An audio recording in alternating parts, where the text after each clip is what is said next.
The relationship between Japan and China is one of the most complex and important in the Asia region, as well as in global geopolitics.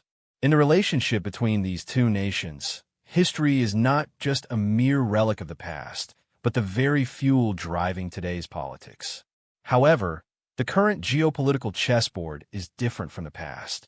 On one side, China, now the world's second-largest economy, is attempting to realize its ancient dreams. On the other side, Japan is breaking away from its pacifist stance and resharpening its strategic blades. The waves in the East China Sea are no longer merely water. They're becoming the battleground that will determine the future of Asia. In today's video, we will present a segment-by-segment analysis covering the deep-rooted hatred stemming from the painful shared history between Japan and China, the volatile, near-explosive situation in the perpetually tense Taiwan Strait, and the potential sparks of war that might ignite in the future. Before we present this topic, please like and subscribe to our channel. Now, let's analyze the strategic game of chess between the Asian dragon and the land of the rising sun. Complexities in Japan-China relations stems from a history that began with ancient cultural exchange and ultimately culminated in brutal invasions and humiliation. A relationship of master and disciple. In ancient times, Japan respected China as a master. Japanese writing, kanji, Buddhism, tea culture, architecture, and administrative systems all flowed into Japan from China. For centuries, trade and diplomatic relations were smooth. This continued until 1868, when the Japanese initiated the Meiji Restoration. This reform became the turning point that transformed Japan from an isolationist feudal state into a global power. The reason for these sweeping reforms was that by the mid-19th century, other Asian nations, such as India, Southeast Asia, and China, were being colonized or bullied by European powers. This led Japanese leaders to realize, if we do not change, we will also be enslaved. To avoid Western colonization, rich nation, strong army, Fukoku Kyohei, became the national motto of the Meiji era. Under this slogan, Japan aggressively built up its industry and military. This rapidly built Japanese military ultimately became the sword first used to invade China. The main cause of the First Sino-Japanese War, which occurred between 1894 and 1895, was the desire for control over the Korean peninsula.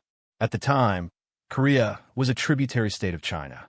Japan regarded Korea as their security buffer zone and sought to annex it to protect against both Russian and Chinese threats. The war began when both nations sent troops to Korea following a peasant rebellion. Although the Chinese army had vast manpower, it used outdated weapons and ancient military tactics. In contrast, the Japanese military, trained in Europe and modernized, decisively defeated the Qing dynasty. Under the Treaty of Shimonoseki, China was forced to permanently cede the island of Taiwan to Japan.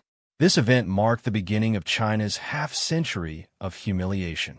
During the Battle of Shanghai, the Chinese forces resisted fiercely, causing the Japanese military unexpectedly high casualties and delays lasting about 3 months. The Japanese troops suffered from psychological fatigue and mounting frustration. When they reached Nanjing, the capital of China at the time, they vented their anger on the civilian population. Due to the Japanese military strategy, soldiers were ordered to forage, seize food and supplies from local residents, rather than rely on the main supply chain. This effectively encouraged looting and murder. Some historians believe that high-ranking military leaders, such as Prince Asaka, the emperor's uncle, issued orders like kill all captives. Furthermore, Japanese military propaganda often portrayed the Chinese as subhuman, making it easier for the soldiers to commit murder without hesitation. Within 6 weeks, approximately 300,000 civilians and disarmed soldiers, according to Chinese estimates, were killed and thousands of women were raped and murdered. These events marked the peak of China's national pain and suffering. Whenever tensions flare up in Japan-China relations, the name Yasukuni Shrine is inevitably heard, representing the core of the historical tensions between the two nations. Yasukuni means peaceful country. It was founded in Tokyo in 1869. It is a place where the collective spirits of the 2.5 million soldiers who died for Japan in various wars are enshrined and venerated. Venerating common soldiers is not the issue. The main problem arose in 1978 when the spirits of 14 Class A war criminals, including Prime Minister Hideki Tojo, who was executed by the International Military Tribunal for the Far East after World War II, were secretly enshrined at the sanctuary. Japanese politicians, they often view these individuals as patriots who sacrificed their lives for the nation and consider the rulings of the International Tribunal to be merely victor's justice.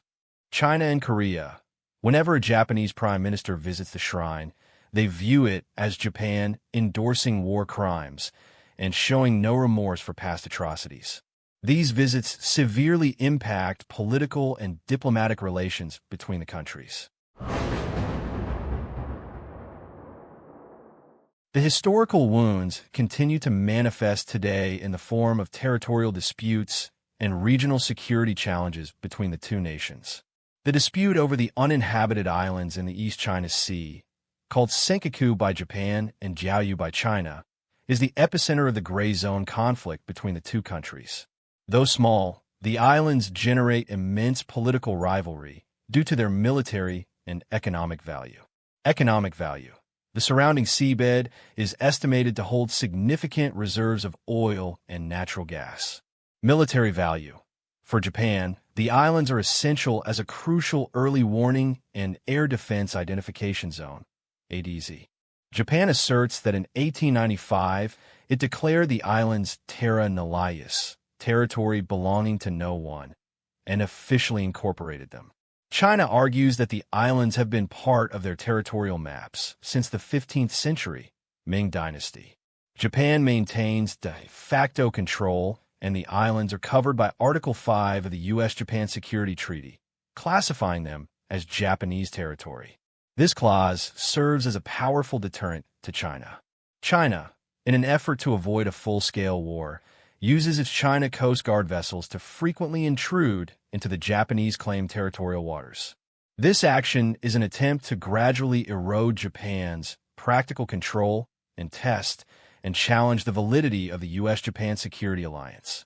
The Sino-Japanese maritime rivalry is only the first stage. The true spark of potential war lies in the Taiwan Strait. If China were to invade Taiwan, it is highly likely that Japan would be unavoidably drawn into the conflict. The Japanese government is already developing official defense plans for such a scenario. Taiwan is only about 110 kilometers away from Japan's southwestern island of Yonaguni. If Taiwan were to fall, the first island chain, which defends Japan, would be breached, granting China free access to the Pacific Ocean. This represents the greatest threat to Japan's national security. Furthermore, all of Japan's major trade and energy transport routes pass near Taiwan. The closure of these routes would effectively cut off Japan's economic lifeline. The threat posed by Taiwan has compelled Japan to shed the traditional armor of its pacifist doctrine and formulate modern military strategies. Japan revised its national security strategy in 2023, initiating the biggest military transformation since World War II, breaking from its post-war pacifist tradition.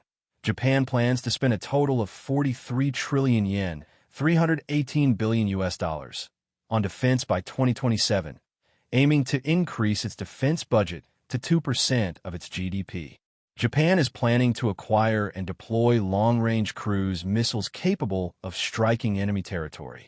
Specifically, it is extending the range of its Type 12 surface-to-ship missiles, SSM, to 1,000 kilometers to enable them to hit ground targets. Type 12 missile units are being rapidly deployed to the islands closest to Taiwan, such as Yonaguni, Miyako, and Ishigaki. The goal is to participate alongside the United States in an anti-access/area denial, a 2/AD role, effectively creating a blockade against Chinese vessels attempting to cross the Taiwan Strait. Behind this military rivalry, there is an economic reality that persists amidst the political tensions. With an annual trade value exceeding $300 billion, this interdependence acts as golden handcuffs. A war would cause economic collapse for both sides. The Japanese government is increasingly prioritizing economic security and encouraging companies to shift supply chains away from reliance on China, especially for critical materials like semiconductors and rare earths, to nations like Vietnam or India in cooperation with the U.S. Japan has imposed strict restrictions on the export of advanced chip manufacturing equipment to China, effectively using economics and technology as an integral part of its military strategy. To summarize the relationship between Japan and China, they have irrevocably transformed from old friends who exchanged culture into strategic rivals. The current rivalry centers on the question of who will lead the future of Asia. China is driven to reclaim its historical position as Asia's #1 power. In response, Japan, worried about Chinese dominance, is strategically aligning with the U.S. to defend the rules-based international order that preserves regional stability and security. The probability of a total war is still low, mainly due to the immense economic costs and the nuclear deterrence capabilities involved. However, the form of conflict is changing. The trend of gray zone warfare, including cyber attacks, disinformation campaigns, and limited confrontations at sea, is likely to continue rising. The risk of an accidental escalation is increasing daily due to frequent close encounters between the two countries' Coast Guard vessels at sea. Furthermore, the volatility surrounding the Taiwan issue elevates the regional instability that, in the future, the Taiwan issue could become a flashpoint that has the potential to engulf not only Japan and China, but also the entire world. In conclusion, Japan and China are fiercely engaged as armed rivals in Asia's non-nuclear Cold War. The final outcome of this chessboard struggle will undoubtedly be the decisive factor that reshapes the global balance of power.